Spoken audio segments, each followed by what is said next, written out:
tout le monde. Nous sommes quelques-uns qui, profitant de cette heure avant Shir HaShirim, avant Mincha Shir HaShirim, avec l'aide de Hachem, il nous faut toujours ajouter quelques minutes, si on peut quelques heures, avant la rentrée du Shabbat.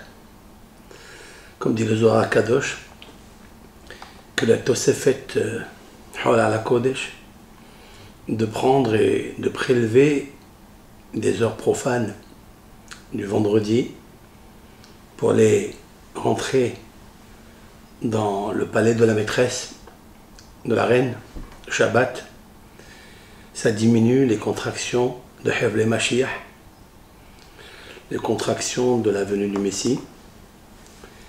Et donc, on profite nous aussi de ça, de quelques minutes, quelques heures avant Kabbalat Shabbat.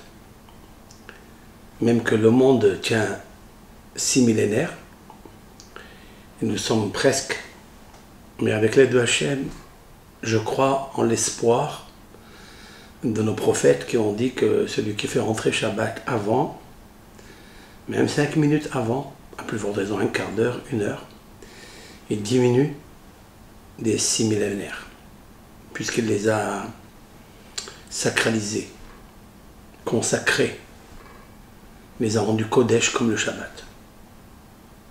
Parler un divrei Torah dans Parashat HaShavua, Parashat Noach, ces quelques minutes, je voudrais citer ici un des grands maîtres de la Torah qui a vécu presque au 19e siècle. J'ai nommé Rabbi Dov Shlovochik, Rabbi Yosef Dov Shlovochik, dans son livre Bet HaLevi, la maison des Lévi. Sur la paracha de la semaine, il nous a éclairé quelques passages écrits dans nos sages, rapportés dans Rashi, ici et là, et quelquefois ils sont incompréhensibles. Et le Rav, le maître de Brisk, le père de Rabbi Haim Brisk, celui qui connaît dans le monde de la Yeshiva, au sujet du verset Vayar Elohim et haaretz ve'nishhat. Je traduis, et voici l'Éternel, Elohim, c'est-à-dire c'est l'attribut de la rigueur, Midatadin. Yar, Vayar, il a vu et haaretz ve'nishhat. Il a vu que la terre elle était détruite, abîmée. La terre était abîmée. Il ne parle pas des personnes qui habitent dans la terre.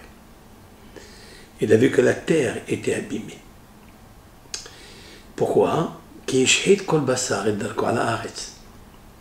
Car toute chair a détruit, a usé de l'abondance, du bonheur, de la force, du mazal que Akash Baruch Hu leur a donné. Ala Haaretz, sur la terre. Donc, nos sages, dans le traité Sanhedrin, disent, dans la page 108, comme la valeur numérique Hamas, celui qui veut se rappeler dans la Gemara, dans Sanhedrin, Sanhedrin c'est les tribunaux, Sanhedrin c'est Elohim, c'est Dieu. Même un Dayan il s'appelle Elohim, comme on peut le voir dans la paracha de Mishpatim, Chaf Aleph. Veigishu Hashem el ha-Elohim. Et l'Éternel rapprochera à Elohim. Elohim, ça veut dire le Dayan. Elohim, ça veut dire pouvoir. Akash Baruch Hu, c'est le pouvoir du monde, la force nécessaire. Elohenu. La Gemara se trouve dans le traité Sanhedrin, donc le tribunal. C'est là où on dicte des verdicts. Page 108. 108, valeur numérique Hamas. Kimal Haaretz Hamas, car la terre est remplie de viols et de vols. Nos sages, dans ce traité talmudique, d'expliquer. Qu'est-ce que ça veut dire Ishhid Kol Basar et Darko? toute chair a abîmé son chemin. Ça veut dire son chemin. C'est quoi son chemin? Son chemin, son sentier, sa route, c'est quoi? Mais la Mède, nous apprenons chez Hirbi'u Behema al-Haya, Behaya al-Behema. Nous apprenons de ce verset, Kol Basar, toute chair, c'est-à-dire animal, ils les ont accouplés avec les animaux domestiques, avec les animaux non domestiques, les animaux non domestiques avec les animaux domestiques. Une fois qu'ils ont fait cette to'eva, cette abomination, ils ont accouplé tous ces animaux avec l'homme et l'homme avec eux. Voici ce que nos sages ont déduit dans le traité Sanhedrin. L'histoire et la révolution du monde a commencé ici. Et là, la Torah s'appelle Darko. Ça veut dire Darko, ça veut dire en fait c'est la sexualité. Mais je voudrais avec l'aide de Hachem ajouter à ce traité talmudique au sujet d'un verset qui est écrit dans les Proverbes du roi Salomon. Hanoch hana'ar al-pi darko gam ki eskin lo yasu mimen. Éduque ton enfant selon son chemin, et même quand il vieillira, il ne bougera pas de son chemin. Le mot darko est, par analogie des termes, là-bas, explique le Gaon de Vilna, là-bas dans ce texte, darko mazalo, sans mazal. Hakadosh Baruch Hu, à la naissance de chaque enfant, il lui injecte un mazal avec lequel il va vivre toute sa vie, jusqu'au dernier jour de sa vie. Ce mazal, des fois il est chanceux, des fois il ne l'est pas. Tout dépend bien sûr de El Temim Deim, de la connaissance que seul, je dis, Hakadosh Baruch Hu possède. Est-ce qu'il est une première édition, une première incarnation, une deuxième, une troisième? Personne ne pourra le savoir. Et personne ne doit s'immiscer dans ça. Il nous faut savoir que dans ce texte, qui est Darko, c'est-à-dire son mazal, Hakadosh Baruch Hu a donné à l'être humain une chance. Cette chance-là, c'est son mazal. On dit le mazal, c'est la chance, mais en fait, c'est ce que Hakadosh Baruch Hu, la batterie, vie, bonheur, ou autre, inverse, l'homme possède depuis sa naissance. C'est la raison pour laquelle il faut éduquer son fils, le jeune, Alpi Darko, selon son chemin, c'est-à-dire selon son caractère. Son caractère, il le possède via le mazal qu'il est. Ce que Hakadosh Baruch Hu a décidé à la naissance, à quelle heure du mois, quel jour du mois il va naître. Pour agrandir l'explication, pour mieux comprendre, le Zohar HaKadosh sur le traité talmudique Ta'anit Bene Hayom Zone Lav Bisruta Talia Milta et la Bemazala Talia Milta. Nos sages ont dit Bene les enfants, Haye la vie, Umzone la Parnassa, Lo Bisruta Talia Milta. Cela, ces trois choses ne dépendent pas du mérite. Vous pouvez avoir beaucoup de mérite, mais il n'y a rien qui arrive. Ou il y a beaucoup qui arrive. Cela dépend de Mazala, le Mazal. Qu'est-ce que ça veut dire? La Gemara n'a pas traduit qu'est-ce que c'est que le Mazal. Cependant, le Zohar Kadosh, Rabbi Shimon Bar Yochai, a enseigné à ses élèves. Lorsque la lune apparaît, elle a un ordre croissant, un ordre décroissant. Elle monte, elle monte, elle monte, après elle descend. Ce moment-là, quelquefois il est écorché, quelquefois il est rempli. Il faut savoir que la naissance d'un enfant, à telle heure, il est régi par la lune. Si la lune est écorchée, explique le Zohar HaKadosh, l'enfant qui naît en difficulté. Je n'ai pas dit qu'il peut rester avec cette difficulté. Ça, chez l'autre, il est à haute, qu'il n'y ait pas d'erreur, aucune.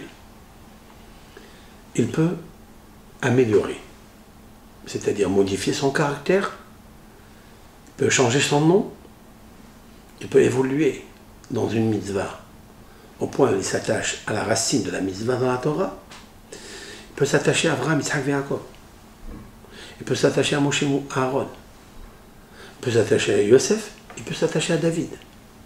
Tout dépendra de la tribu, des 7 séphirotes, comment elle va se conduire avec. Et il peut donc infléchir le mazal.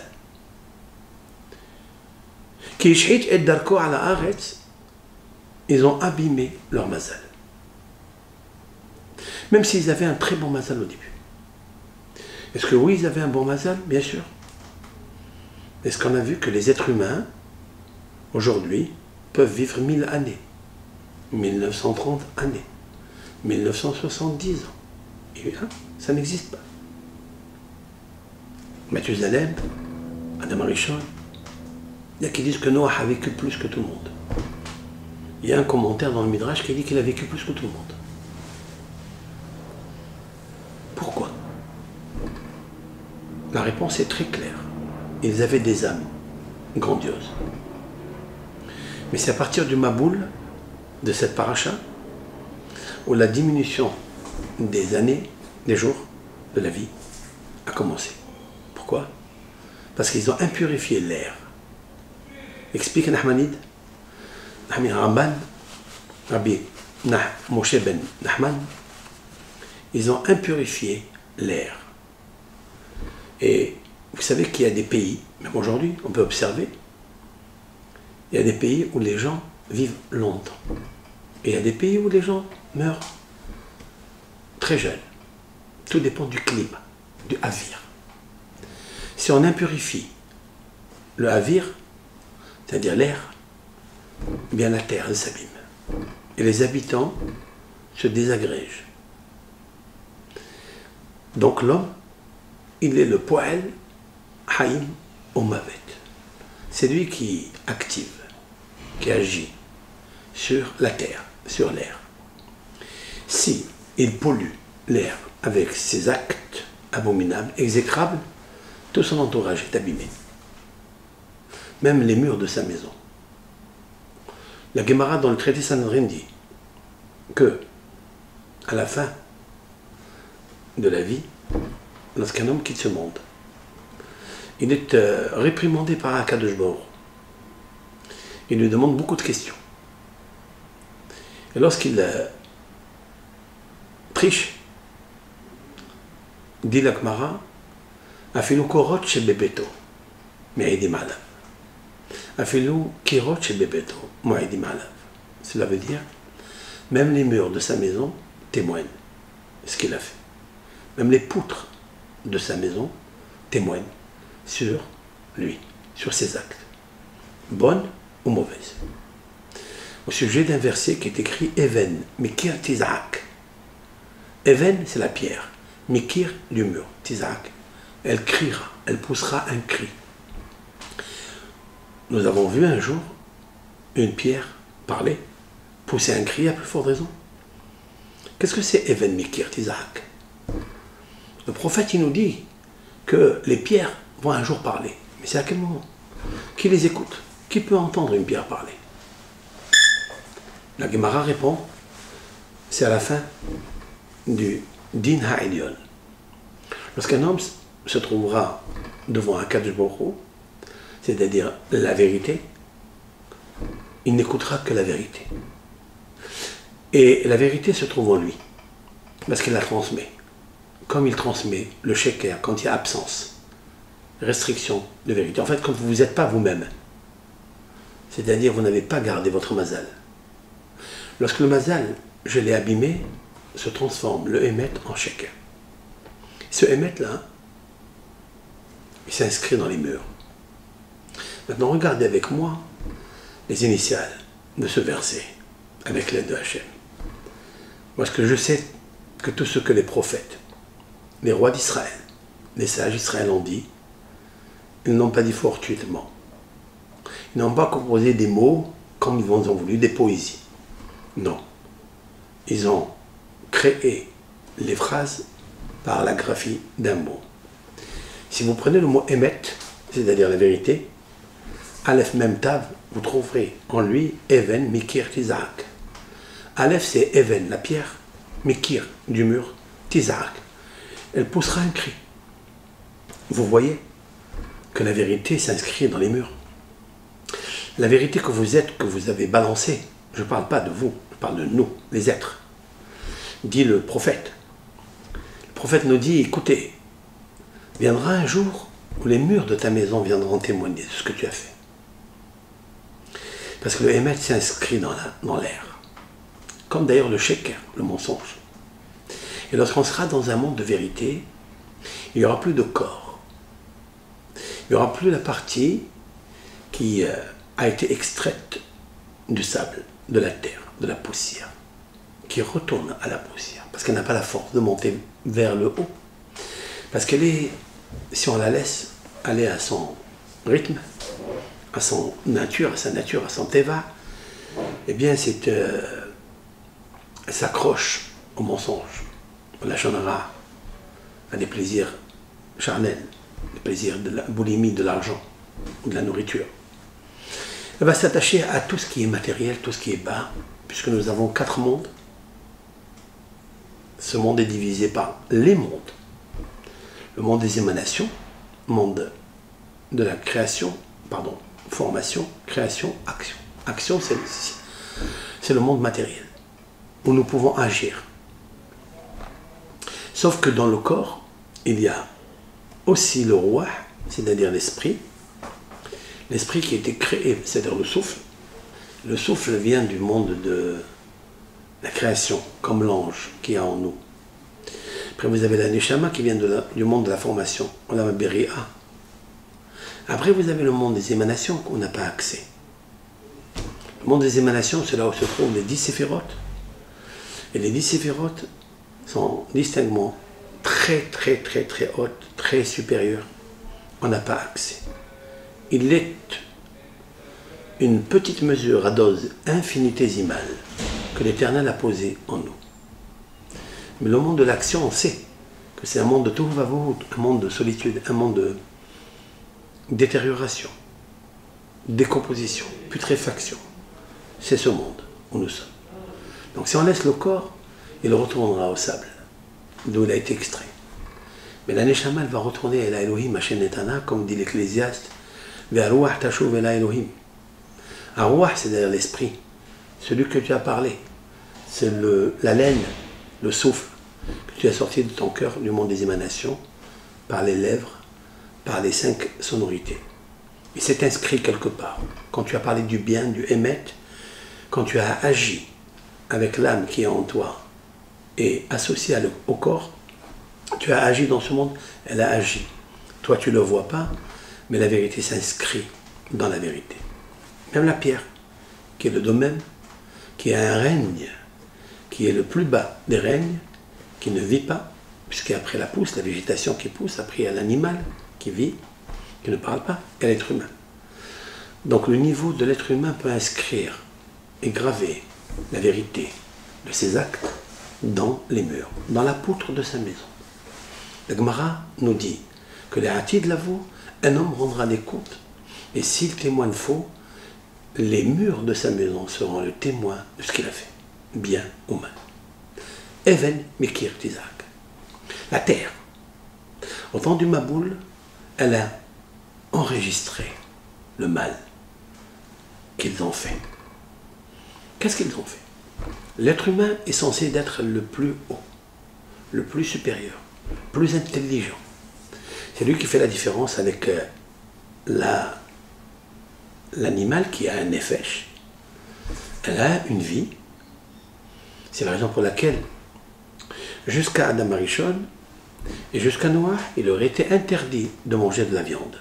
Vous le savez. Parce qu'il pouvait profiter autrement que la vie même après la shahida. On n'a pas permis à Adam Rishon de prendre un agneau, de l'égorger, de le manger. Parce qu'il avait une vie. Et on ne touche pas à la vie d'autrui. À quel moment on a permis? On a permis de faire la shahida seulement après la catastrophe du Maboul. C'est là où on a demandé à Noah, on lui a permis de manger après la shahida, une bête morte après la shahida. Mais ils lui ont interdit de prendre Ever min hay, c'est-à-dire un membre de l'animal en étant vivant. On ne peut pas lui couper un membre et le faire griller. Pourquoi? Parce que vous affectez l'âme de cet animal. Et c'est normal. C'est le sod, le secret de ce que nos sages ont dit dans le traité Baba Kama, Sa'arba al-hayn de oraita. Faire une souffrance à un animal, c'est un interdit de la Torah. Parce qu'elle a un nefesh. Cependant, après sa mort, après la shahida, nous pouvons prendre cet animal et le manger. Ça, c'est clair. Maintenant, il nous faut savoir pourquoi. Ces êtres humains qui étaient d'un niveau tellement haut, ils sont tombés tellement bas où la terre n'a pas pu les supporter. L'Éternel, il a vu, l'Éternel, c'est-à-dire la puissance nécessaire du dîn, elle a vu que l'homme ne pouvait plus vivre dans cette terre. Parce que la terre les a récusés, les a vomis. Je ne parle pas des restes Israël, je parle de la terre entière.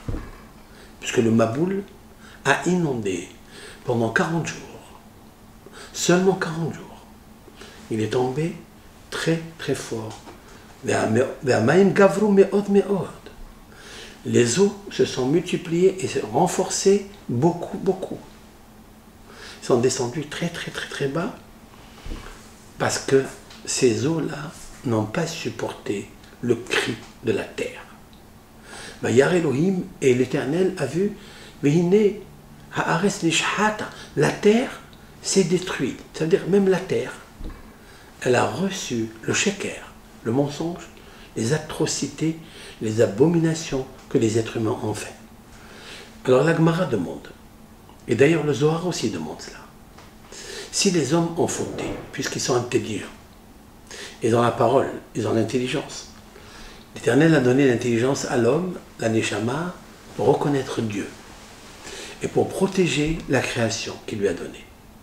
Comme il est écrit dans le Midrash Kohelet, Akadosh Baruch Hu a pris Adam Arishon après qu'il lui a donné naissance.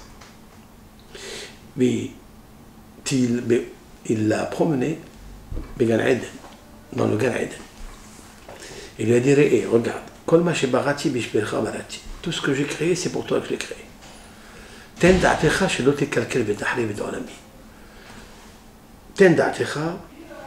Pose ta connaissance chez l'autre calquel pour ne pas abîmer, mais t'arrives et tu ne abîmes pas, tu ne détruis pas mon monde. Il lui a pas dit ten chokhmatra, ten binatra. Il lui a pas dit mets ta sagesse ou ton intuition, ton intelligence plus que ça. C'est-à-dire que la chokhma, c'est quelque chose que j'apprends d'un maître. La bina, c'est quelque chose que je peux déchiffrer, décoder moi-même. Mais la da'at, c'est la quintessence qu'il y a entre les deux, la puissance qu'il y a entre la chokhma et la bina qui donne naissance à la da'at. Da'at, en fait, c'est l'amour. Grâce à chokhma, tu ne peux pas encore arriver à l'amour de Dieu. Ni avec la bina, tu ne peux pas arriver avec l'amour de Dieu. Il faut que tu aies du da'at. Da'at, c'est l'amour. Da'at, c'est la connexion. Da'at, c'est l'union. Tu ne peux pas rentrer en union avec une personne si tu n'as pas da'at. Da'at ne se trouve pas ici, non, ni ici. Elle se trouve là, derrière, ici, dans cette partie du corps. Ça s'appelle da'at elyon, c'est la connaissance supérieure, et le da'at tahta. Autrement dit, que le corps humain est constitué, à part la tête, ici à droite, on a mo'ah yamin. Mo'ah yamin, c'est-à-dire le cerveau droit, l'hémisphère droit. Après, vous avez ko'ah small, Moah Semol.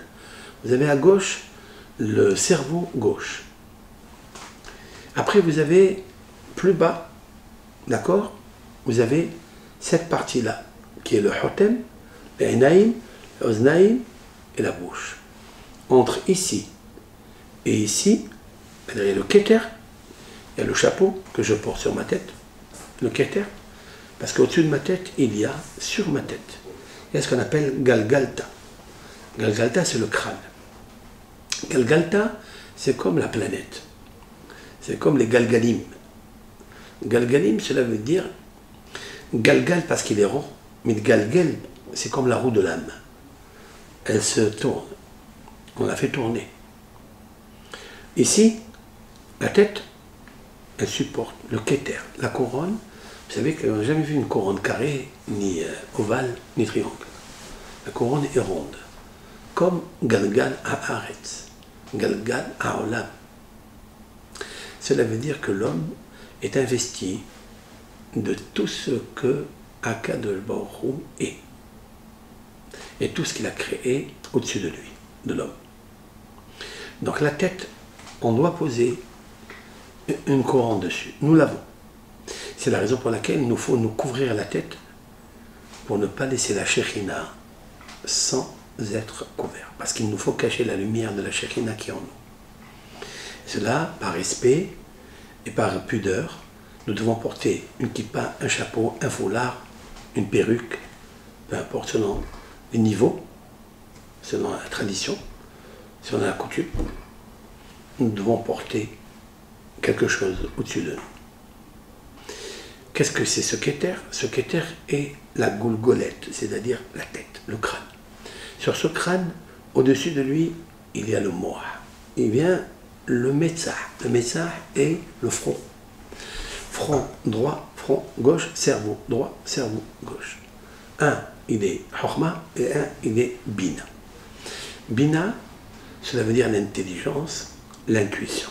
Chokhmah est la sagesse. Mais on ne peut rien faire avec ces deux-là si on ne concrétise pas l'union des deux. Et en concrétisant les deux, on crée ce qu'on appelle le fils ou la fille. Da'at Elyon ou Da'at Tahton. Il y a ce qu'on appelle la connaissance supérieure. Celui qui arrive à faire l'union entre les deux, c'est-à-dire qu'il apprend de ses maîtres.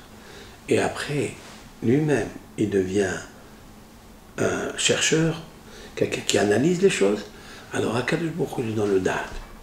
Alors, il peut s'accrocher, il peut s'unir avec la sagesse. Comme il est marqué à ce sujet, de l'accouplement entre Adam et Hava pour la première fois, Vayeda ha-Adam et Hava ishto. Vayeda, et il a connu ha-Adam, l'homme, et Hava ishto, sa femme Hava. Il a connu sa femme. Vatahar, elle tombe enceinte. Vateletet Caïn ve'et Havel. Elle donne naissance à Caïn et à Abel. Qu'est-ce que c'est Vayeda? Ça veut dire l'union. Autrement dit, que l'homme, c'est Chokhmah. Et la femme, c'est Bina. Lorsqu'il y a l'accouplement, lorsqu'il y a l'union, par amour, avec désir, avec intelligence et avec intuition, en comprenant l'autre, alors il y a Da'at. Il y a ce qu'on appelle Da'at. Celui-ci s'appelle Da'at Tahton, c'est le plus bas. Il existe Da'at Elyon. Da'at Elyon, c'est-à-dire la connexion du Keter, de la couronne, c'est-à-dire le ratson de Elohim, de Hachem, Bina, et il te le donne à la Chokhmah, et la Chokhmah va distribuer à la Bina, et les deux vont faire une union sacrée. Yud, Ke, Vav, Ke, associé à Lev, Dalet, Non, Yud. Donc il y a les 8 lettres, puisque Yud, Ke, Vav, Ke, c'est 4 lettres, c'est le tétragramme, c'est la sagesse. Et Bina, c'est Aleph, Dalet, Nun, Yud, c'est la Shekhina, c'est le côté masculin, côté féminin, sagesse, intelligence, qui s'unissent ensemble et ils donnent un Brit Kodesh, c'est-à-dire 8. 4 et 4, ça fait 8. Tu es Zoché au Bayom Hashemini, mon Bessal Adlato. Le 8e jour, tu circonciras l'escroissance de sa chair. Cette escroissance de sa chair, celle-là, aujourd'hui, ils l'ont abîmée. Qui shit et darko ala aretz. Pourquoi la terre s'est insurgée? Pourquoi la terre ne pouvait plus supporter? Elle a poussé un cri, Even Mikir Tizahak. Elle a poussé un cri de Emet à Akadosh. Et Kavayar Elohim. Chaque fois que vous trouverez le mot Elohim, vous trouverez à côté de lui le mot Emet, la vérité. Hashem Elohechem Emet. Hashem Elohim Emet. Chaque fois que vous trouverez le nom d'attribut divin, qui est Elohim, qui est la Midatadin, Emet à côté. Parce que le Emet, c'est le din. Nos sages disent dans le traité, dans les maximes de nos pères, le monde tient sur trois choses, trois piliers. Ala din, ala emet, et ala shalom. Sur la justice, sur la vérité et sur la paix. S'il y a la vérité, le din, alors il y a la vérité. S'il y a la vérité, allez shalom. Il faut savoir que là où il y a des discordes, là où il n'y a pas de shalom, là où l'un, dans son cœur, il pense du mal de l'autre, il sait qu'il lui a pris ça. Il a été injuste. Lorsqu'il y a l'injustice, il n'y a pas de shalom. Ça n'existe pas. C'est faux. On raconte et on se bluffe nous-mêmes que tel ou tel endroit, on a le shalom. C'est pas vrai. Parce qu'il n'y a pas le din. Mais Akadosh Baruch Hu, il est mishpat. Akadosh Baruch Hu, il est Baal ad-din. C'est lui, Elohim. Lui, il sait exactement comment les choses se sont déroulées. Il sait comment les choses se sont pratiquées. Il sait tout. C'est pour ça que le monde ne peut pas tenir sans le din. Un homme ne peut pas dire, moi, j'ai la vérité avec moi. Tu as la vérité, tu es un homme de discorde. Si tu me dis que tu as le din avec toi, tu as la justice, et c'est la raison pour laquelle la Torah, dans Parashat Mishpatim, elle nous dit que si vous avez un protagoniste qui vous réclame des choses, vous allez chez l'Elohim, chez le Dayan. Et il dit à propos de ce Dayan, Kol Adan Din Emet La'amito, Na'asa Shultafo Shel HaKadosh Baruch Hu B'Maaseh Bereshit. Je traduis, tout celui qui fait un jugement juste, parce qu'il existe des jugements justes, il existe des jugements non justes, injustes. Si un Dayan, il est arrivé, il est capable, parce qu'il sait que la Shekhinah, il est avec lui, parce qu'il sait que le Keter, le Ratson et l'Okim, il est avec lui, alors il jugera un jugement véridique. Ce Dayan-là, il mérite d'être l'associé de HaKadosh Baruch Hu dans la création du monde. Parce que l'Éternel a créé le monde. Mais rappelons-nous, ce que le Emet n'a pas voulu, c'est créer l'homme. Et l'homme est mensonger. Il a dit, ne le fais pas. Certes que Dieu a jeté le Emet pour créer le Emet. Parce que d'abord, il faut l'enterrer. Il faut d'abord le cacher. Il faut d'abord souffrir avant d'arriver à la vraie vérité. Et c'est la raison pour laquelle un Dayan est comparé à l'associé de Hashem Barach. C'est une éloge bien particulière, distinguée, bien, hautement distinguée, d'être l'associé de Dieu dans le Shalom. Il y a eu un homme, dans l'histoire, il s'appelle Pinhas ben Elazar ben Aaron HaKohen, qui a fait la justice céleste. Celui-ci ne meurt jamais.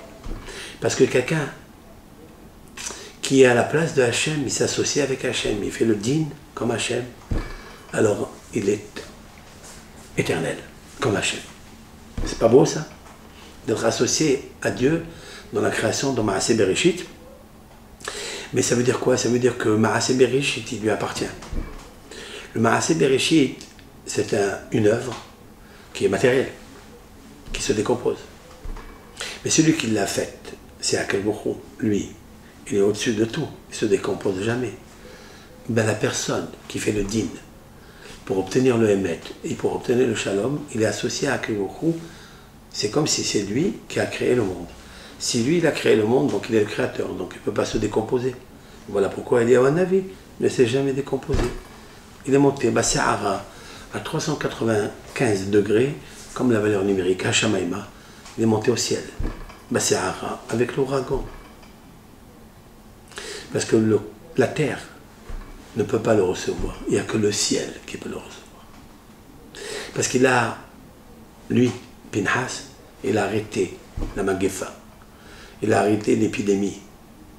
C'est grâce à lui que le peuple d'Israël vit aujourd'hui. S'il y a progéniture, ce sont deux êtres Le premier c'est Noah et le deuxième c'est Pinhas.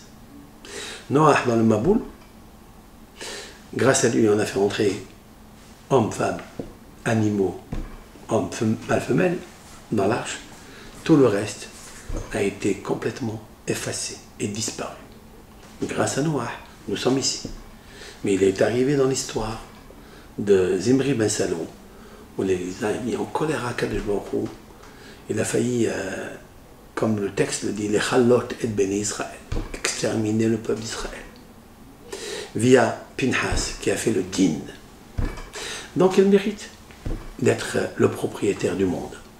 Et je trouverai encore une preuve que le seul dans l'histoire des hommes et l'histoire de la terre et du monde, la seule personne que nos sages ont mis en hauteur, c'est Pinhas, Eliyahu Navi, c'est lui, car lui, il a pu arrêter la pluie pendant 3 années. La pluie, elle a un contrat avec Dieu, de par nature, de descendre. Il y a des saisons, il y a Mashivaru Hamorid Ageshem, on fait descendre parce que Dieu fait souffler le vent pour faire descendre la pluie quand il désire dans la saison. Et quelquefois, par hasard, ça peut arriver, pas toujours, des pluies même en été, mais elles sont très courtes. Mais prendre la clé que Hachem Yitbarach possède et fermer les robinets de la matrice des pluies, pendant 3 ans, il y a une seule personne qui l'a faite, Eliyahu Navi. Pourquoi? Parce qu'Eliyahu Navi, il est associé avec le Mouchou dans Maaseh Bereshit. C'est le seul. Ici, dans la paracha, on a abîmé ce pouvoir que l'homme a, c'est-à-dire de faire le din. Si il voit qu'il n'y a pas le din, c'est que les gens ont pillé l'un l'autre, ils ont consommé des rapports défavorables qui n'est pas naturel, puisque la bête non domestique a eu des rapports avec la bête domestique. C'est pas qu'elle est partie instinctivement, naturellement, puisqu'elle ne le fait pas naturellement. La Gemara dit Hirbi'u. Hirbi'u, ça veut dire qu'ils ont accouplé de force un animal qui normalement ne doit pas le faire. C'est comme vous prenez une chèvre avec un lion. On n'a jamais vu dans l'histoire qu'ils s'accouplent. Mais là, ils l'ont fait. Mais comment on arrive à une catastrophe comme ça? Vous savez comment? Kishhit Kol Basar et Darko à la Haaretz. La Torah nous donne la raison. Parce que la personne, l'homme, qui est censé être celui qui reconnaît Dieu, celui qui est attaché à Dieu, celui qui doit préserver le monde de ses conflits et de ses catastrophes, c'est l'homme. Et lui-même, il s'est abîmé sans mazal. Et Darko. Peut-être que Darko, Dalet Resh, Chaf Vav. Chaf Vav, c'est 26. Et Dar, c'est Red. Red, ça veut dire descendre. Ils ont fait descendre le niveau de 26 du nom de Dieu qui est en eux. Et où ils l'ont fait descendre? Ils l'ont fait descendre jusqu'au pied. Parce qu'il est censé d'être là, sur la tête. C'est le Keter. C'est lui qui régit. Yud, Ke, Vav, Ke, 26. C'est le Keter, c'est-à-dire celui qui va vers le haut. Et tout ce qui est vers le bas, c'est Aleph, Dalet, Nun, Yud. C'est l'ADN. C'est-à-dire Amonai, Adon, Kol Haaretz. Haaretz, ici. Yud, Ke, Vav, Ke, sur tout. Il régit sur tout. C'est-à-dire le monde des émanations, formation, action, création, action. Et l'homme a saturé, a éteint la lumière de 26. C'est pourquoi la Torah se sert de la graphie du mot Dar Ko. Dar, c'est Resh Dalet. Red, il a fait descendre. Ko, Chaf, Vav. 20 et 6. 26. Il a fait descendre vers le bas. Lorsque la chose est ainsi, la terre ne supporte pas. C'est pourquoi Vayar Elohim et Haaretz veine nishhat. Et voici qu'elle a été abîmée. C'est-à-dire veine nishhat. Cela veut dire qu'ishhit kol basar. Le fait que l'homme a retiré la puce de 26 qui est en lui, il l'a dégradé Margelota vers les orteils, vers le bas, vers le talon des pieds, là où se trouve la partie la plus inférieure du corps. Et c'est la raison pour laquelle, après le Maboul, commence le mois de Hejvan, la construction de l'avènement messianique de Gog ou Magog. C'est-à-dire les pieds des générations. Puisque la tête, c'est Tishrei, c'est le mois de Tishrei, c'est le mois de Rosh Hashanah, c'est le mois de Sukkot, c'est le mois de Kippour. Après, bien ici, c'est le cou c'est taureau. Et en fait, le mois de Tishrei, pardon, pas taureau, oui, Tishrei, c'est ici, c'est la tête, c'est le Rosh Hashanah. Après, vous avez le bas, à partir de Tishrei, vous avez Hejvan, Hejvan c'est Scorpion. Tishrei c'est Balance, et Hejvan c'est Scorpion. Scorpion qui se dit en hébreu Akrav. Akrav, Ayin, Kouf, Resh, Bet. Akrav. Quelle est la spécificité du Mazal Akrav? C'est qu'il aime l'eau. Il adore l'eau. Il rentre dans l'eau. Il est assoiffé d'eau. C'est la fraîcheur. Il adore ça. L'eau, c'est le symbole de la vie. Il adore la vie. Alors, si tu adores la vie, pourquoi que il a amené le Maboul qui a littéralement éteint la vie? Pourquoi? Parce que Dieu est sorti de l'eau. Il fallait rester dedans. Akrav, quand il est dans l'eau, il est bien. Mais s'il sort de l'eau, il pique. Et il brûle. Akrav, c'est la dichotomie Aïn, Kouf, Resh, Bet. C'est Eikar. Aïn, c'est Eikar, c'est-à-dire l'essentiel. Baït, de la maison. Akrav. Eikar, Baït. Aïn, Kouf, Resh, Eikar, l'essentiel. Baït, de la maison. C'est toi qui peux construire la maison. D'ailleurs, ils ont un caractère de constructeur. Tous ceux qui sont natifs des Hejvan. Ils aiment construire. Par contre, il peut aussi Akar Baït. Akar, ça veut dire stérile. Il peut rendre la terre stérile. C'est-à-dire qu'il peut la déraciner complètement. Oker Baït. Pour construire, d'ailleurs, il faut d'abord être Oker. On arrive dans un terrain, on voit un immeuble qui est vétuste, hein, un peur qu'il tombe. Alors, d'abord, on détruit la racine de cet immeuble et après, on construit dessus. Oker, veikar, baït.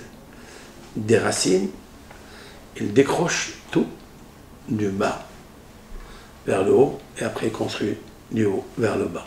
C'est comme ça que est le Akrav. Qu'est-ce que fait Akhlouchoum pour détruire le monde? Il l'a fait après Tishrei. Parce que la construction du monde s'est faite le 25 Tish Elul, pour arriver à l'homme qui est le premier jour de Rosh Hashanah, c'est-à-dire le premier jour de Tishrei. Mais quand il veut détruire, ça c'est quand il construit le monde. Mais s'il veut le détruire, il choisit le mot qui vient après. Il choisit le Akrav. L'homme, s'il a perdu l'équilibre de la balance, qui est le signe zodiacal de Tishrei, s'il a perdu l'esprit, c'est-à-dire les deux plateaux, autrement dit, le plateau droit, c'est le Moah Chokhmah, de droite, l'hémisphère droit. Après, le plateau gauche, c'est Moah Semol, gauche. En haut, il y a un crochet entre les deux. Entre le plateau de basson, il y a un crochet, c'est le Keter, c'est le chapeau, c'est le Keter. Et en fait, tout descend vers le bas après. Après, vous avez le soc, c'est le corps. Après, vous avez les pieds, c'est le Raglaïm. Tu peux faire descendre l'Éternel vers le bas jusqu'aux pieds. Et lorsque tu le fais descendre jusqu'aux pieds, la terre ne supporte pas parce que c'est trop lourd pour elle. Il faut l'alléger. Et toi, Vayar Elohim et Haaretz vehine nishatasa vehine. Et voici. Voici, ça veut dire c'était clair. Vehine halom. C'est une vraie prophétie que la Torah nous raconte. Comme vehine halom de Yaakov, vehine halom de Yosef, vehine halom de Paro. Vehine, cela veut dire et voici. Et voici, ça veut dire Bédine. Parce que Dieu a commencé la justice. Alors c'est ça Elohim. Tout ça à cause de quoi? Kishhit et darko. Kol basar. Kol basar, ça veut tout dire. La Torah dit Kol basar. Et c'est là où Hachamim vont dire qu'ils ont fait des choses qu'il ne fallait pas faire. De là, on comprend qu'est-ce que c'est le hinour. Qu'est-ce que c'est quand tu fais un acte? Ne pense pas que cet acte est isolé, que personne ne te voit. Même si tu es dans ta maison, caché dans le fin fond, il y a, j'allais pas dire Akadosh Baruch Hu qui te regarde, ça c'est sûr et certain. Mais il y a la vérité qui est en toi qui te regarde quand tu fais cette Avera. Et les murs où tu as fait la Avera s'inscrivent de la vérité. Et un jour, ils viendront témoigner ce que tu as fait. Si tu te caches dans les fins fonds des mers, tu vas lire les Tehillim et personne ne le sait. Il y a la vérité qui le sait. La mer viendra un jour témoigner cela. Cela pour dire que l'homme est investi d'une grande mission. Très grande mission. Et c'est là où, je pense, on doit commencer l'éducation, après cette préface. Après cette introduction que je viens de faire, commence l'éducation. Nos sages disent quelque chose de très beau et en même temps désolant. C'est que Rabbi Hanan et Rish Lakish vont discuter dans le traité Sanhedrin qui était Noah et qui était Abraham. Ils vont faire la comparaison entre Abraham et Noah.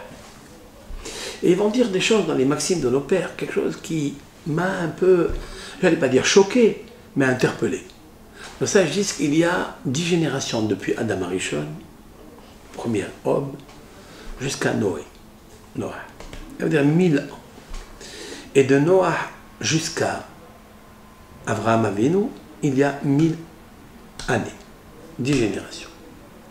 Pourquoi nous dire une chose pareille? Réponds. Les maximes de nos pères répondent.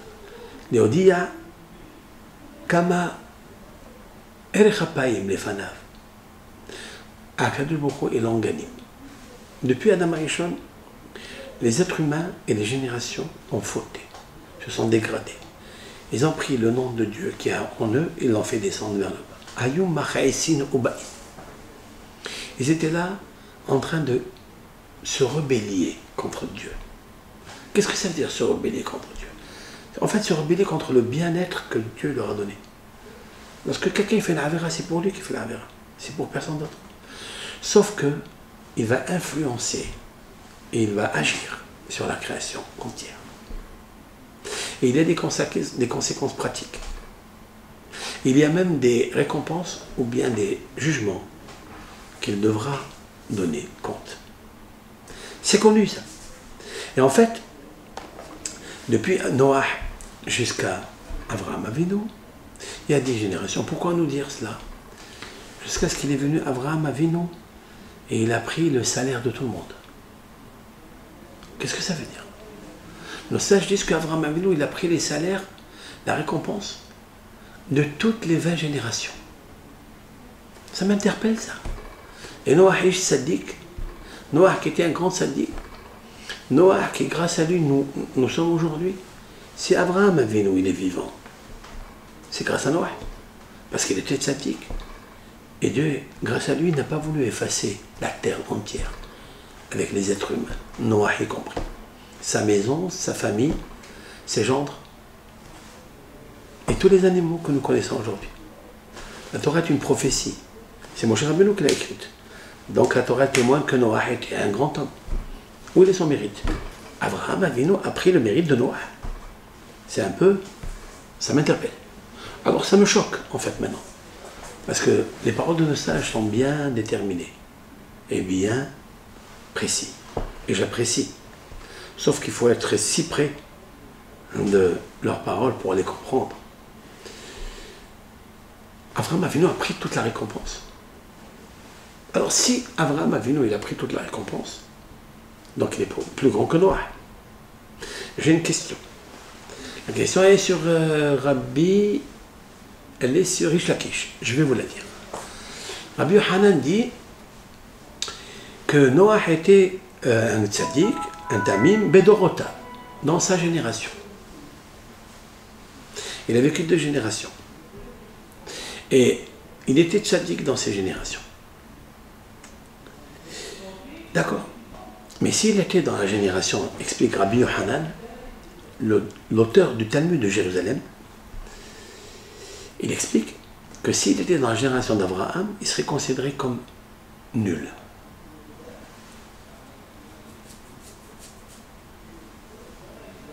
Et Shlakish, il dit non. S'il était dans la génération d'Abraham, à plus forte raison qu'il serait un grand.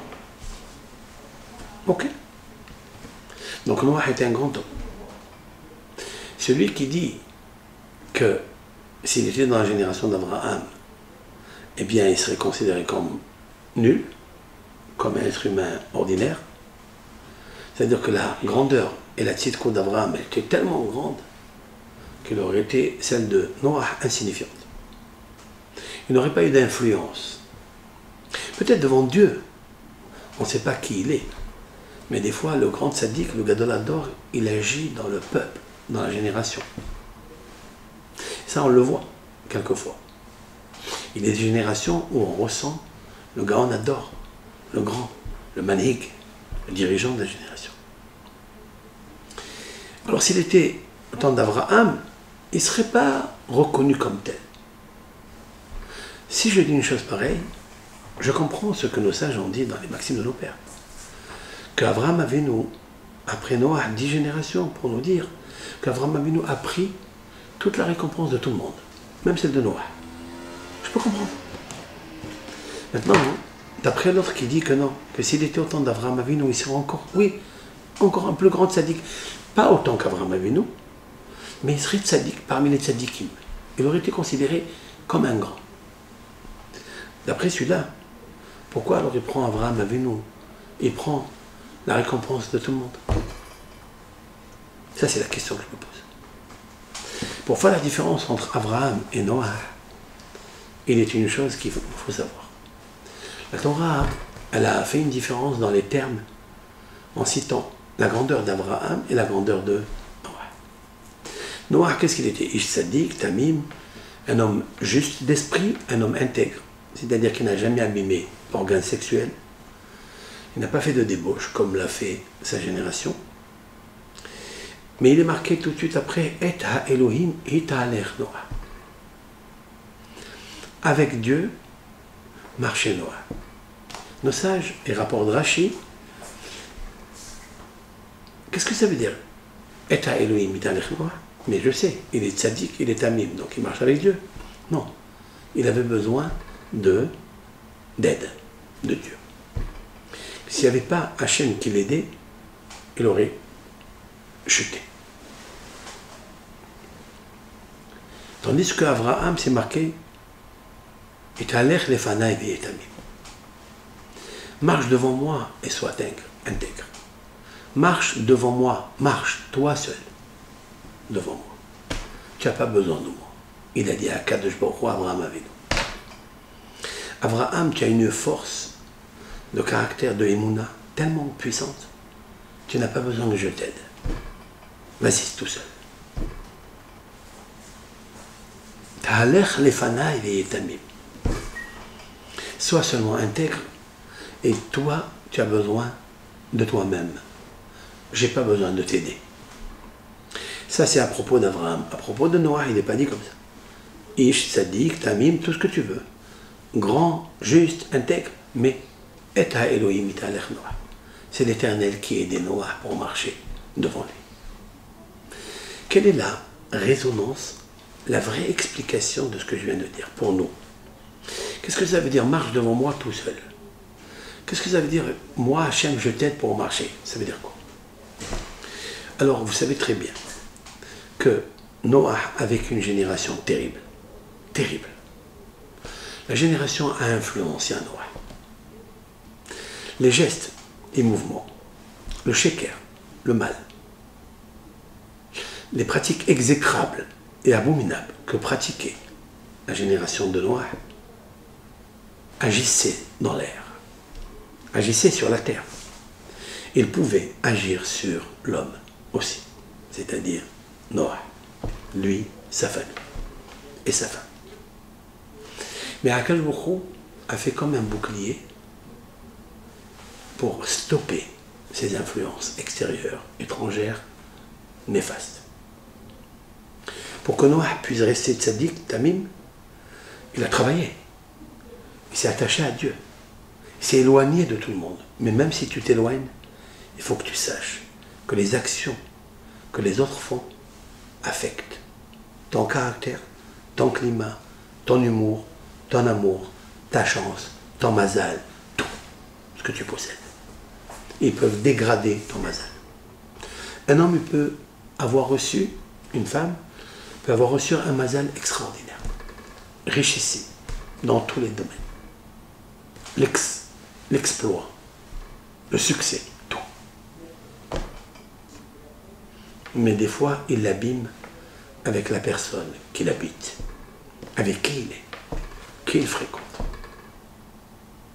Même s'il ne veut pas des fois. Mais je viens de vous dire que la pierre accepte et enregistre le mensonge d'un homme, les mauvaises actions d'un homme. Même s'il est fait bihadre hadarim, même s'il est fait dans les cachettes des cachettes, il y a des pierres, il faut qu'il les fasse quelque part. La pierre est une matière, mais une matière très intelligente. Très intelligente. Parce que dans la pierre, il y a l'ADN de Dieu. Cet ADN s'appelle Emet, la vérité. Et la vérité s'accroche avec la vérité, se comprend en elle, s'enregistre en elle, adhère en elle. C'est comme ça. Vous êtes extraordinaire, vous êtes noir, vous êtes itzadik, tamim. Mais tu as besoin de Akadosh Baruch Hu. Pas pour toi. Mais tu es déjà monté. Oui, mais les autres qui sont à côté de toi peuvent t'influencer. Voilà la leçon et l'enseignement riche de l'éducation. L'éducation, vous pouvez chez vous à la maison faire l'éducation. Vous pouvez être dans une bonne école. Mais qui vous fréquentez après l'école? Ou des fois, ce n'est pas la bonne école. La fréquentation de l'un et de l'autre agit sur vous. Même quand vous ne le voulez pas. C'est obligatoire. Parce que l'être humain, c'est ça sa force. C'est qu'il a des énergies. Et là, ce qu'on appelle or makif. Tout être humain, et en particulier le Ben Israël, il a ce qu'on appelle la lumière environnante. C'est cette aura qui est autour de lui. Cette aura doit protéger le Hémet qui est en lui. Mais s'il la laisse traverser les courants négatifs, eh bien, elle se branche avec le mal. Et après, elle vomit et elle rejette le mal sur tous les venants et passants et ceux qui l'entourent. C'est une loi implacable. D'où je le sais. Les hommes ont fauté. Ok. Mais la bête, qu'est-ce qu'elle a à voir? Pourquoi tu punis la bête? Pourquoi tu punis la terre? Qu'est-ce qu'elle a fait la terre? Tu as arraché tous ces arbres. Tu as inondé tous ces vergers qu'elle possède. Elle était verdoyante, elle était heureuse, la terre. Tu l'as saccagée. Pourquoi? Qu'est-ce qu'elle a fait? Est-ce que la terre a un Yetzer Hara? Quand je dis Yetzer Hara, cela veut dire le libre arbitre. Elle n'a pas. Est-ce que l'animal a un instinct? Oui, certes. Mais est-ce qu'elle a Yetzer Hara? Elle n'a pas de Yetzer Hara. Elle est naturellement, elle s'accouple avec son espèce. Comment ça se fait qu'elle est partie avec le nom espèce?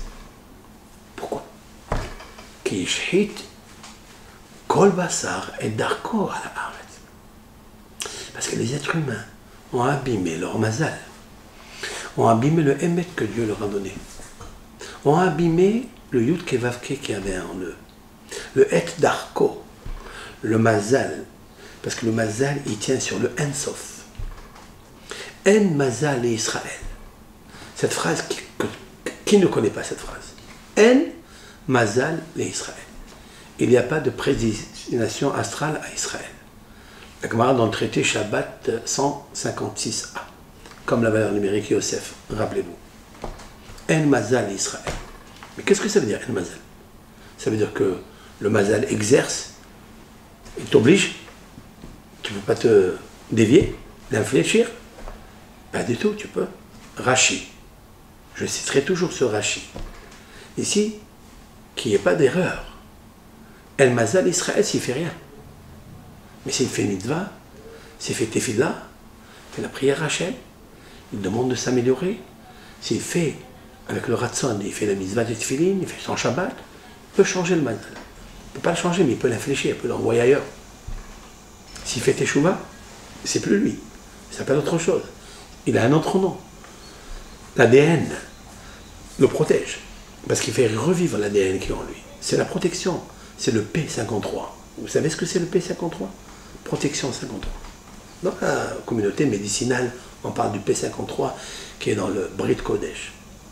Nous, les Bnei Israël, après avoir fait la Brit Mila, on a le P53. Parce que le prépuce n'est pas celui qui est protecteur, mais il est propice.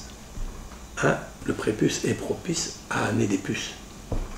Les puces, ça fait des cafards. C'est les ondes négatives. Il faut s'en éloigner. Et en coupant ce petite excroissance, ben, on donne le frein à la luxure, à la sexualité. Comme l'expliquait Maïmonide dans le guide des égarés. Que le but et la raison de Brit Mila, c'est pour être mahlish la ta'ava, du mishgal. C'est-à-dire de calmer dans l'homme, de freiner la puissance luxure. Maintenant, eux, ils n'ont pas fait ça. Alors qu'est-ce qu'elle a fait la Terre? Elle a enregistré comme un ressort. Elle a envoyé tout le mal des lettres négatives qu'ils ont postées et qu'ils ont semées dans la Terre. La Terre s'est remplie, s'est remplie, s'est remplie. N'oublions pas qu'il y avait le vol aussi. Chacun a volé la femme de l'autre. Il a volé l'argent de l'autre. Et ils allaient faire donc des catastrophes. Et la terre s'est remplie de viols et de vols. Alors, il y a eu violence et justice. La terre a rejeté tout cela, toutes ces lettres. Elle les a rejetées en l'air. Ces lettres sont montées chez l'être suprême Akadosh Baruch Hu, Midat Hadin. Il a fait descendre Maïm. Pourquoi Maïm? Parce que Maïm Rothim ni Dono. Parce que eux, ils ont abîmé leur sperme qui est chaud pour la fécondité, pour donner naissance. Il faut la chaleur, toujours. Quand vous voulez avoir une vie, c'est la chaleur. Sa chaleur, elle vient du Hesh, elle vient de Aleph Shin. Ce sont deux lettres de feu. Quand tu fais la Havera avec le feu, avec la chaleur de ton corps, mais tu attires la chaleur d'en haut. Cette chaleur, elle a attiré l'eau, elle a fait bouillir l'eau dans la terre, et cette eau-là est montée, montée, montée, 15 amot, c'est-à-dire 15 amot, 7 mètres et demi de hauteur, comme la valeur numérique, 15 Yud-Ke, le nom de Hachem Barach. Ces lettres qui font l'être, ont fait apparaître ce qu'ils étaient, c'est-à-dire le témoignage de Even Mikir Tizak. Even Mikir Tizak, la vérité qui poussera un cri de la terre, de la pierre. Qu'est-ce que le tsunami? Quelles seront les catastrophes de l'ouragan? C'est quoi les catastrophes qui viendront dans l'avènement messianique? C'est quoi? C'est toutes les lettres négatives que les êtres ont fait apparaître et enregistrées dans le mobilier et dans l'immobilier qu'il y a dans ce monde. Et depuis des générations. Sauf que Dieu, il a fait ici un lavage. Il a fait une stérilisation de tout cela. Et il fallait refonder le monde. Maintenant, il nous faut comprendre. Noah était un grand sadique. Abraham était un grand sadique. Mais pourquoi Abraham? Les maximes de nos pères, qui étaient des docteurs de la Mishnah. On contredit avec ça ce qu'a dit le traducteur de la Gemara qui vient bien après. C'est-à-dire 500 à 800 ans, bien après, les docteurs de la Mishnah. Pourquoi Abraham Avinu, il prend le mérite de tout le monde, de toutes les 20 générations? Pourquoi? La réponse, elle est comme ça. Parce qu'Abraham Avinu, il a eu fort à faire. Abraham Avinu, pas seulement que lui, il est monté très haut, mais il a combattu les idolâtres, les méchants, les impies, qui étaient dans sa génération. Et il n'a pas été influencé du tout par eux. Parce qu'il avait un niveau de Emouna tellement clair qu'il s'est fait un bouclier de Dieu sur lui. Mais il n'avait pas besoin de Dieu de stopper les influences négatives sur lui. Donc Abraham Avinu a fait énormément d'efforts, plus que Noah. Noah a fait un effort de rester tzaddik, de ne pas suivre l'influence négative de sa génération, certes. Il a sauvé la génération qui est venue après, c'est vrai. Mais ça ne suffit pas. Il faille non seulement que toi tu montes, mais que tu ne sois pas influencé de l'extérieur. Voilà pourquoi Abraham Avinu, c'est lui qui dictera l'éducation aux autres. Lorsque Akadosh Baruch Hu va vouloir détruire Sédom, on va le voir dans Parashat Lech Lecha, il dit « Je ne peux pas faire une chose pareille tant que je ne demande pas à Abraham, mon bien-aimé, car je sais et je l'aime, qu'il va transmettre après lui à ses enfants, de faire la justice et la charité. » Cette phrase, elle est très riche, on a besoin pour notre éducation. Pourquoi Abraham? Pourquoi tu l'aimes tellement? Parce qu'Abraham, il peut transmettre aux autres. Parce qu'il n'a pas reçu la mauvaise influence transmise des autres. Noah n'a pas pu. Il n'a pas pu sauver sa génération. Abraham, oui, il l'a sauvé. Il est allé faire justice même aux quatre rois qui ont saisi et kidnappé son neveu Lot. On va le voir. Il a fait la guerre avec des guerriers puissants, des rois très puissants. Mais Abraham n'a pas peur. Parce qu'Abraham a venu, il sait qu'il y a le bon Dieu avec lui. Il y a Akadosh Baruch Hu qui dirige tout.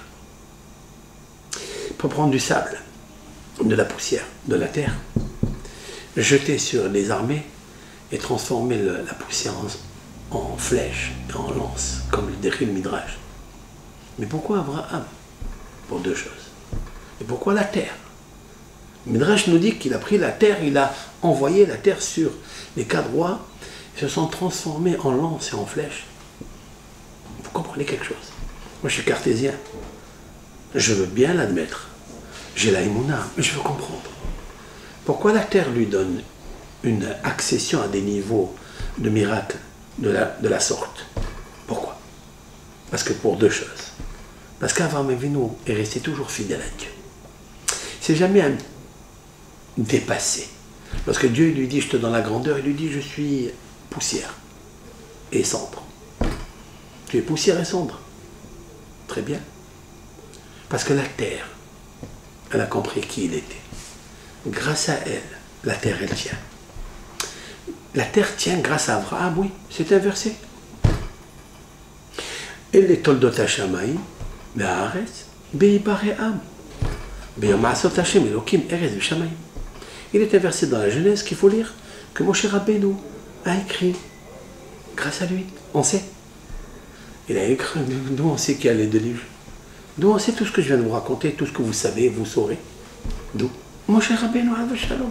C'est ça le Sefer Torah d'Am Israël. Voici les dérivés du ciel et de la terre. Behibar et Am, quand ils étaient formés et créés. Nos sages font remarquer, et dans le Sefer Torah de Moshe Rabbeinu, qu'il a écrit, il a marqué Behibar et Am, B, un grand bête, un petit He, Behi, Ba, encore un bête, Resh Aleph même. Un petit He, pourquoi? Pourquoi tu ne marques pas le He normalement? Il y a un sod, il y a un secret. C'est quoi ce He? Be-Avraham. C'est la nagramme du mot Be-Avraham. Tu sais pourquoi le ciel et la terre y tiennent? La terre surtout elle tient, le ciel tient, le soleil, les planètes, ce monde de l'action, qui a du matériel, c'est grâce à qui? Be-Avraham. Be-Hi-Baréam. C'est pourquoi on te fait un petit He, pour te dire que Avraham, on lui a ajouté un He, alors qu'avant, il s'appelait Avram. Be-Avram. On n'aurait pas dû Behi-Baréam. On a ajouté un petit He parce que Dieu, il lui a ajouté un He dans son prénom. Et le He, c'est ce monde ici. Shamaï Vahares, c'est le monde de l'action. C'est la lettre He, qui veut dire 5, qui est la dernière lettre du tétragramme. C'est Avraham Avinu. C'est pour ça qu'on termine Ramagen Avraham, le bouclier d'Avraham. Et on commencera la Hamida avec Adonai, Sefatay Tiftah. Le Aleph de Amonai avec Magen Avraham avec le même. Aleph même, c'est M, Emouna. Parce que Avraham avait une confiance avec Akadosh Baruch Hu à 100%. Il s'est mis en danger pour lui. Il s'est jeté dans la fournaise quand il fallait. Il a pris son fils, il a voulu le sacrifier à la volonté de Hachem. S'il n'avait pas arrêté l'ange, il l'aurait fait. Lui, il sait pourquoi. C'est ça le Ben Israël. Nous avons, nous, acquis d'Avraham cette puissance de Emouna. Il nous faut cette puissance. Et tout le temps cette puissance de la Emouna. Al-Tihat mi Benekol. N'aie pas peur. Le prophète dit, j'ai mis mon front comme Kahalamish, comme le rocher. Et je sais qu'il lo évoche. Je n'aurai pas honte. Je n'ai pas honte, sauf de Dieu. Lorsqu'on a demandé à un Hassid un jour, pourquoi tu baisses les yeux? Il dit, parce que, comment? Tu n'as pas honte de Dieu? Il dit, mais où le voyez? Il leur a dit, où vous ne le voyez pas? Il est de partout. Hakadosh Baruch Hu, il est de partout, tu dois avoir honte de lui. Il nous faut nous éclaircir pour avoir la vraie simha dans la reconnaissance du Emet qui est en toi. Et quand tu as agi sur quelque chose, comme Avraham Avinu, lorsqu'il a dit je suis poussière et terre, il a agi sur la terre. Cette terre-là, elle a une puissance, parce que la bouche, c'est la flèche. Vous savez. Yaakov Avinu, j'apporte la preuve, donc on sait que l'arc et la flèche, c'est la bouche, et la langue et les paroles, d'où Yaakov Avinu il dit Kibekashti ubharabi abarti et arianarde. Car avec mon arc, avec mon épée, j'ai traversé ce Jourdain. Yaakov Avinu, il avait une épée, il avait un arc. Notre patriarche, lui, qui est le symbole du Emet, le symbole de la paix, le symbole de la Torah, qu'est-ce qu'il fait avec un arc et avec un glaive? C'est un homme de guerre. Regardez ce qu'explique le Targum Onkelos, la traduction araméenne de Onkelos. Onkelos, c'est il y a 2000 ans. Bebaouti ou Btsalouti. Avec ma requête et avec ma prière. Ma requête et ma prière. Harev Pipiot Biadam. Le glaive se trouve dans la bouche. Lorsqu'Avraham Avinu, en fait, le sod, il est là. Lorsqu'Avraham Avinu, il s'efface là, quand Dieu lui donne la grandeur, au lieu de s'épanouir, au lieu de profiter de ça. Il dit, je suis poussière et terre. Tu as sorti de ta bouche qui est la flèche, poussière et terre. Eh bien, il faut savoir que cette terre et cette poussière peuvent se transformer en flèche, et en lance, et en épée. Evanta, c'est Sod Kamus. Là, je vous dévoile un secret extraordinaire. C'est marqué dans le Talmud que lorsque vous avez des effrontés qui vous affrontent, qui vous humilient, taisez-vous. Ne dites rien du tout. Alors vous serez grand. En quoi je suis grand? Ta prière, eh bien, elle montera directement à Kadosh Baruch. Plus que ça, elle peut même guérir un malade. Elle peut même enlever un mauvais décret que Kadosh Baruch a décidé. Ce mauvais décret sur telle personne, vous pouvez le raturer et l'effacer. Pourquoi? Parce que votre parole, c'est une flèche. Et au lieu de répondre avec une flèche empoisonnée, parce que tu as reçu un bisayon, une humiliation difficile, qui t'empoisonne la vie, tu te tais. Garde les flèches pour après. Quand tu vas faire la requête, tu vas envoyer Bebaouti ou Tsalouti, Bekashti ou Bharbi. Akadosh Baruch Hu, il t'envoie tout ce que tu veux. C'est ça en fait la leçon d'Avraham Avinu. Et ça, Noah, il ne l'a pas fait. Comme ça, je comprends ce que disent nos sages. Pourquoi Noah, il a sauvé que sa famille, il n'a pas sauvé les autres? Réponse, parce qu'il n'a pas prié pour sa génération. Il les a réprimandés, il leur a dit ce que Dieu lui a dit. Le Maboul va arriver, pourquoi ce bateau? Parce que Dieu va amener le déluge, voilà, c'est tout. Mais il n'a pas dit, je prie pour le peuple, je prie pour ma génération, qu'elle ne s'anéantisse pas. Ça, il ne l'a pas fait. Il n'a pas envoyé les flèches à Hachem. Abraham a réfléchi avant de fléchir. C'est pourquoi il n'a jamais fléchi, tombé. Ni quand il est tombé dans le buisson ardent, dans la fournaise ardente, ni quand il était en Égypte, ni avec les Péléchim. Jamais Abraham est tombé. Il est resté fort. C'est pourquoi quand Abraham s'appelle Ethan. Ethan, ça veut dire puissant, tenace. Qui n'a jamais dérogé, d'ayota, à la émona de Hachem. Et la raison pour laquelle il prend comme le mérite de tout le monde. Parce que Abraham Avinu, il avait sur la tête, sur son dos, la responsabilité de 20 générations. Et ces 20 générations ne l'ont pas influencé à se transformer. Il n'avait pas besoin de Hakadosh Baruch Hu pour ça. Noah, il avait besoin au moins, pour 10 générations de Adam jusqu'à Noé, il avait une grande influence, plus la sienne, il a failli partir en catastrophe. S'il n'était pas un homme sadique, Tamim, Hachem il l'aurait englouti dans le déluge. Mais il n'a pas pour autant prié pour les autres. Abraham Avinu, il a reçu et la génération de Noé après Maboul, Palaga, la génération de la tour de Babel, puis après, il a reçu Sédom, Amora, etc., l'Égypte. Il est resté très fort. Il n'a pas été influençant les autres. Pourquoi il n'y a qu'Abraham Avinu qui nous apprend, qui est notre maître de la Emouna et de l'éducation à nos enfants.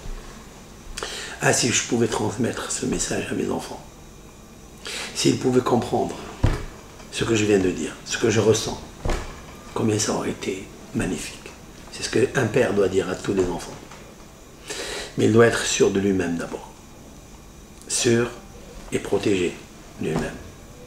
Tu ne peux pas dire à l'autre ce que toi tu fais le contraire. C'est pas possible. Il faut que tu saches que chaque fois que tu dis la vérité, elle s'imprime chez tes enfants. Quand tu parles du sheker, elle s'imprime aussi dans les murs de ta maison. Parce que les murs sont très mûrs, matures. Quand tu murmures, capte. Et Ratson, qu'Hachem Barach, il nous donne la force et la soumission à comprendre la sagesse divine, de la pratiquer et de prendre l'énergie qu'il y a dedans, de la pénétrer, de l'intégrer, de l'imprimer en toi pour la vivre, que tu sois dans la joie tout le temps. Amen. Kol tov lachem, bracha v'atzlacha.